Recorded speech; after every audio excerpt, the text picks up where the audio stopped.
of you already over the years for different reasons. We're here to discuss the Little League Data Center this afternoon. How many are familiar with the Little League Data Center? Good. Hopefully what I'll be able to do is show you some features that you're not familiar with this afternoon. Since we introduced a new data center last year, there were some things we never really publicized. I know a lot of people found it on their own. The first thing I wanted to do was give you a little background on the data center. Back in 1999, there was a company called myteam.com.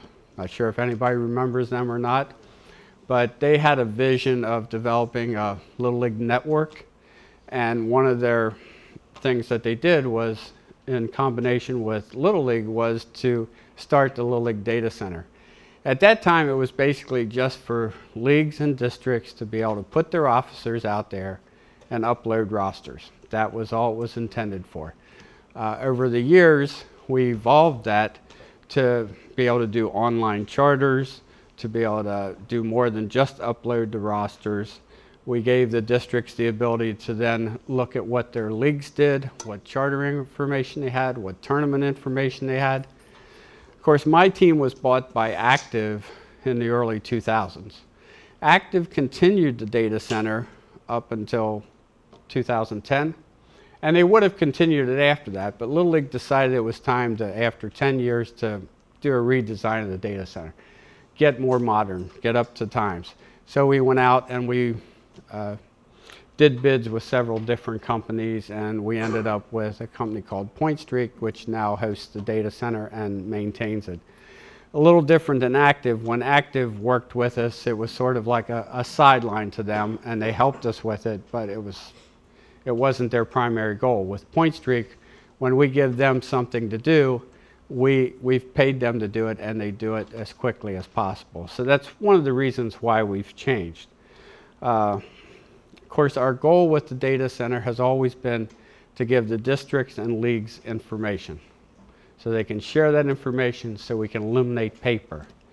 So what I'd like to do is actually show you where the data center's at, log into the data center, and then we're going to walk through a district in California and show you each option that's out there.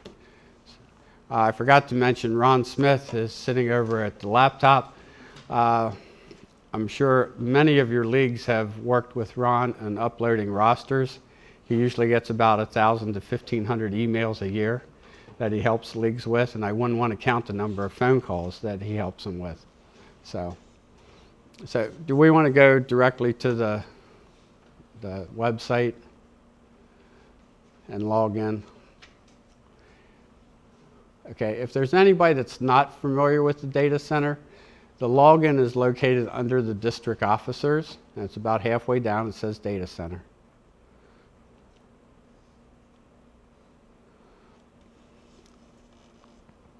If you lose your password or your access code, there's an explanation on the front of how to get it. So if your leagues do not have it, there's an email that says to email accesscode@littleleague.org, which again is Ron. So the other thing is, and I've done this for a lot of districts, if you would like the access codes for all your districts, send me an email and I'll send you all their league IDs and access codes so that you can make sure they have it. That way you can make sure they're using the data center to its full extent. So at the top of the data center, you see where we have messages from Little League. We've put some links up there, and we can change this at any time, and which is different than the old data center. The old data center, we again had to put a request in to our partner, and when they got around to doing it, they can do it. Just this afternoon, I put a message up there. It says online chartering will be available on Tuesday, October 16th. So next week, we will open up online chartering. So the league will be able to start chartering. So the first several links up there are just links to existing sites. You can go to the Little League store. I'm sure you're all familiar with the facility survey. The facility survey is where you go out to Musco and update your facility survey plan for the ASAP plan. The next one is your ASAP plan status, which is also on the Little League website. Then we have officials, logos, and artworks. I don't know if anybody's gone into that, but if you need the Little League logo, It's a full high-resolution logo that's out there that you can download to your PC and use for your leagues or your districts. And then again, like I said, I just put that message there for the online chartering. That'll be available next week. Normally, the next thing you would see where it says charter application, you would either see that 2013 charter application is available, or you would see that you've already chartered and it's been approved, and then you would see out at the end it would say an edit button. But since today we're sort of in the middle between seasons, we're switching from 2012 to 2013, you don't see that option up there. The next option we'd like to go into is Manage District Officers. You can see the first thing you see is all your district officers that are there and what their titles are. You can edit any of those district officers except yourself. That is the only officer that we don't allow anybody to edit, and that's because you're elected through an election process, so that has to go through Little League, and we maintain that part. So at any point you could change any of your officers, you can add them, you can delete them, you can update their information. If you go past your officers, you'll see all the leagues that are in your district. If you click on one of those leagues, then it will show you all their officers. You have the ability to view all the information for that officer, but you cannot change it. The one thing we're going to do, and it's actually on the last slide, is we just got approval from Pat Wilson to allow the DAs to change the league presidents. Because a lot of times we don't get the league presidents until weeks or months after it happens, but you as a district administrator know who the new league president is. We're going to add that feature to it. That'll probably be in about a month that'll be there. That you'll be able to go in and edit the league president for any of the leagues and update the information so that we have accurate information. By having accurate information, it means when we send an email, it's going to the right person. When we send a mailing, it's going to the right person. So it's important that if your leagues do not maintain it, that you help us out and maintain it. One of the features we added in the new data center, if you scroll back up, Ron, is the export of all league and district officers to Excel.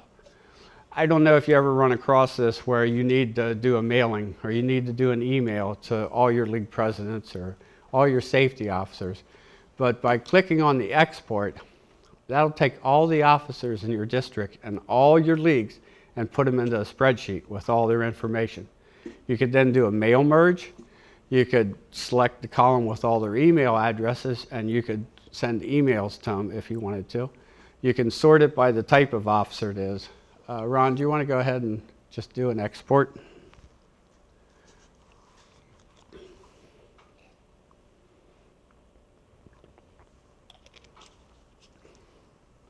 As you can see, it has all the information that pertains to every league officer with the league name, the league ID, and out to the right-hand side would be the email address, their phone numbers, everything you have.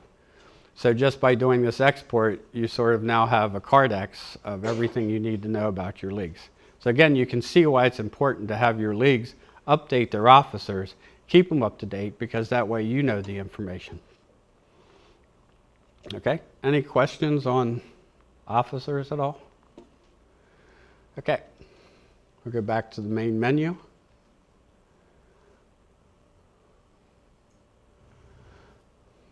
We'll go to Manage Player Rosters.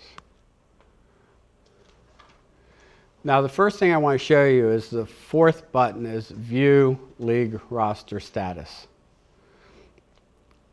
At a quick glance, this would now show you every league that submitted rosters through the data center, how many players they sent and how many coaches they sent, coaches and managers they sent to us. Whether their roster upload was successful, because it is possible that they could have had errors and we would reject it. So at a quick glance, you can see the status of all your leagues and whether they've sent rosters to us. As you can see in this district, we had one that didn't send a roster. The next thing we wanted to show you is from here, you can export the rosters of your league. If you go to the select league, you can select all leagues in your district, or you could select just one league. You can select which division you want. If you just wanted their majors division, you could select that, or you can say all divisions. Then you could actually select if you're looking for a specific team in that league, or you can say all teams.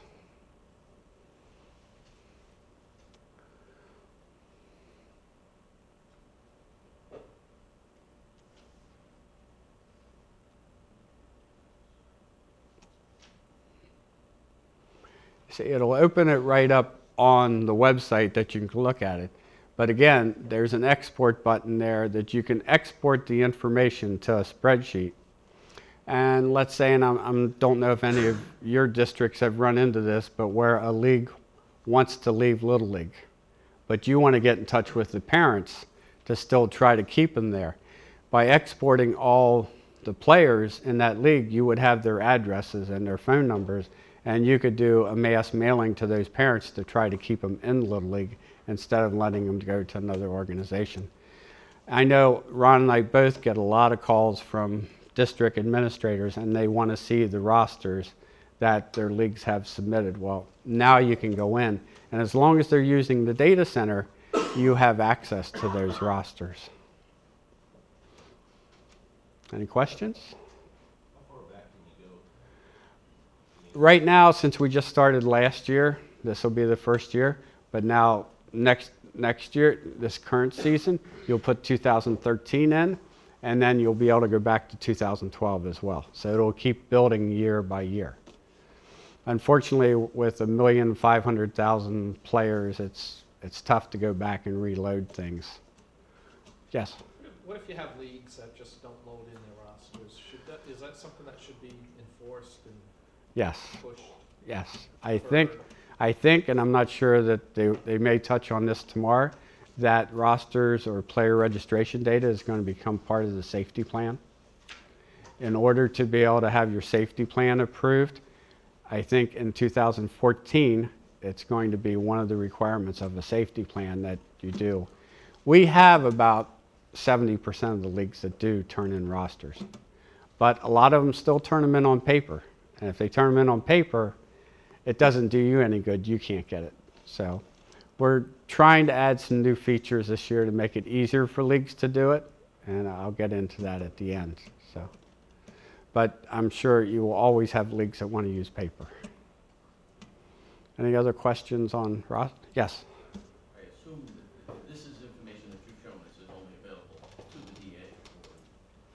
Yes, this is only available to the DA. Probably me as a new DA, somehow I'm getting some new access code. Yes.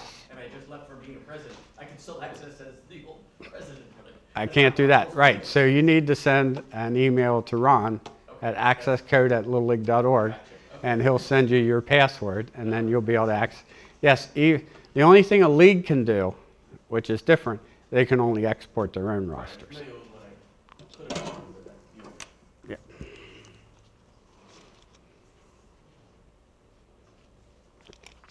Okay, any other questions on rosters? Yes. Ron Smith. I just want to ask if you could repeat something. Did you say that as DAs, we can get the codes for each of our individual leagues? Yes. If you email me or Ron, we will send you the codes for all your leagues. Because a lot of the DAs have found it's easier when they have you have a district meeting where all your league presidents come to hand them out and give them to them. Because just like your new DAs, there's a lot of new league presidents. So it's easier for us to give them to you, and then you can give it to them. Once you give it to them, they can change it so that you don't know what it is anymore. But most of them keep it the same. Okay? All right, back to the main menu.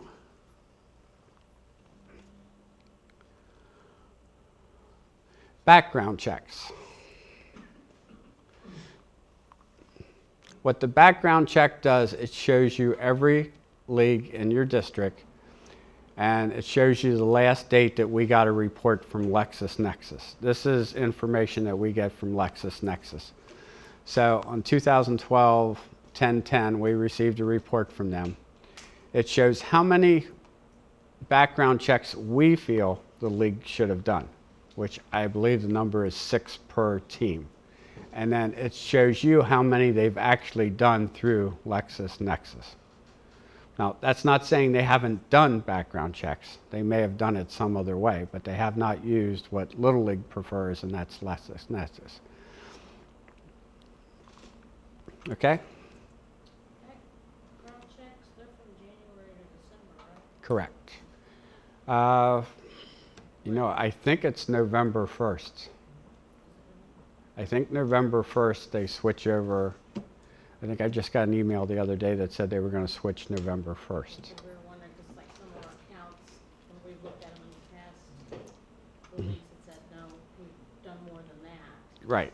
But yeah, this is would be at least from January of this year through now.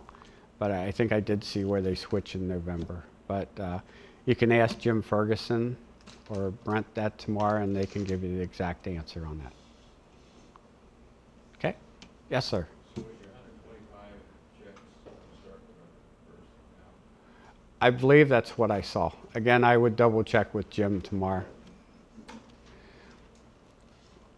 I believe when LexisNexis sent me this report the other day, I thought it said that as of November 1st they were switching over to a new year. So, but have him confirm that. Yes. Getting back on to the screen, talk about the whole spreadsheet. Mm-hmm. I've tried to convert the spreadsheet into the text, the TXT, to upload to you, but I've never done that. So I've sent the whole spreadsheet to Ron, and he have done that. But Yes. what is would you prefer us to try to convert and send to you, and try to do the upload, or just send to you the spreadsheet? We prefer that you try to do it, Okay. but we realize not everybody's going to be able to get it to work, and that's why Ron and I don't mind helping the leagues to do it, because if we can get them to do, at least send it to us, at least we have it electronically versus having it on paper. So, and again, we will try to enhance the process of player roster uploads over the years, because we know it's not always the most friendliest way of doing things. So it's one of the areas we keep trying to improve on. Okay? Back to the main menu. All right, view charter information. We're currently in the process of switching years, so as of now, we somehow, because of this process, we lost 2012, which they have to reload, so it only shows 2011. But again, if you were to click on any of your leagues, it would show you, normally it would show you what they had chartered in 2011 and 2012. Like I said, we're in the process of switching over, and somehow they made a mistake, and so they have to reload 2012. So that should be back there next week. Again, just like on the player rosters and on the officers, if you go back up to the top, you'll see there's an export where you can export all the charter information to an Excel spreadsheet. And this will keep building from year to year. So 5 years from now, there'll be 7 years worth of history out there for each league. And we get a lot of requests from leagues that say, can you tell me how many teams we had 5 years ago? Because they're trying to get grants or something like that from the local community. So we feel this will help them to be able to have a history out there that then they can take to their local area recreation commissions or whatever to help get information. The other thing, Ron, if you close that league, you'll see it shows you the status of the league right after it. Right now, because we're switching, they're all not received except one. The one says it's on administrative hold, which administrative hold is a finance hold. That means they owe us money. And they cannot charter until that money is paid. They will not receive a charter. They cannot go online and charter. There's other types of holds. There could be an insurance hold. There could be a non-compliance hold. So whenever you see a hold after that league, you know that there's something with that league that's wrong, and they're not going to be able to charter online, and they won't get a paper charter. Any questions? Okay.